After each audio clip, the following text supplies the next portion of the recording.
Hey, I'm Jake with The Verge, and we're here taking a look at 4 new phones from Motorola in the Moto G6 and E5 series. These phones are all going to sell in the $200 to $300 range, but while they aren't flagships, they are really important phones. The Moto G series is Motorola's top seller, and apparently it's the #1 in its class. The Moto E isn't that far behind it. And this year, they're even starting to look a little bit more like flagships. They have 18:9 displays, octa-core processors, and dual cameras in some cases too. So let's take a look at them. So this is the Moto G6 and the Moto G6 Play. The Moto G has always been Motorola's $200 or so phone line, but the big deal this year is that they're really starting to feel and look like much higher end phones with 18:9 displays, and they have these nice curved backs that really look very nice. There are some differences between them. The Moto G is a little bit more expensive. It has a higher resolution display and a dual camera that lets you do all kinds of focus tricks in portrait mode.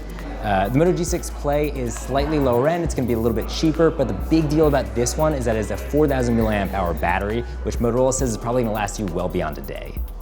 So one other cool feature on the G6 is that there are a bunch of gestures built into the home button. So I can swipe to the side to get to the app switcher. I can just tap it to get to the home screen. I can do back to navigate back a page. And basically it just takes over for all the buttons that would normally be built into the bottom of the display. That was on the G5 too, but it has a really pronounced effect here because by removing that we get much more screen space and it looks really, really nice on this tall screen. Now we're taking a look at the Moto E5 Plus and Moto E5 Play. Usually the Moto E line isn't as nice as the Moto G line, but it's not really the case with the Plus model. It has a big 6-inch display, and the really big feature here is the battery. It has a 5,000 milliamp hour battery, which is more even than the Moto G6 Play, and Motorola says it's going to last you well into a second day. The Moto E5 Play, on the other hand, isn't quite as nice. It looks a little bit older, has a 16:9 display with big bezels on the top and bottom, has a plastic back.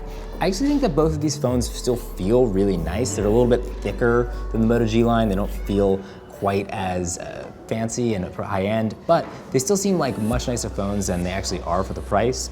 Now look, I totally understand if you're really confused about how all these phones break down. That's why we're making this graphic right here to explain the differences between all of these phones. Basically, the Moto Gs are higher end for the most part than the Moto Es, but they really do start to blur in the middle this year. So if battery is your biggest concern, there is some reason to look at the Moto E line over the Moto G line. We don't have pricing information on the Moto E line because it's going to be up to Motorola's carrier partners. They're usually in the $100 or so range, but Motorola is hoping that with carrier discounts, they might even go well below that. All of these phones are supposed to be available around the same time later this spring in May or June. You might have noticed that there are actually 2 additional phones that we don't have here, the G6 Plus and the E5 just regular edition. That's because neither of those phones are coming to the United States. They might eventually, but at least right now, we're just starting with these 4. Thanks for watching. If you want more on the G6 and E5, we're gonna have a ton of coverage at theverge.com. If you're looking for something else to watch, be sure to check out SB Nation on YouTube. They're part of the same network as The Verge. They make a bunch of really fun sports videos, so go check them out.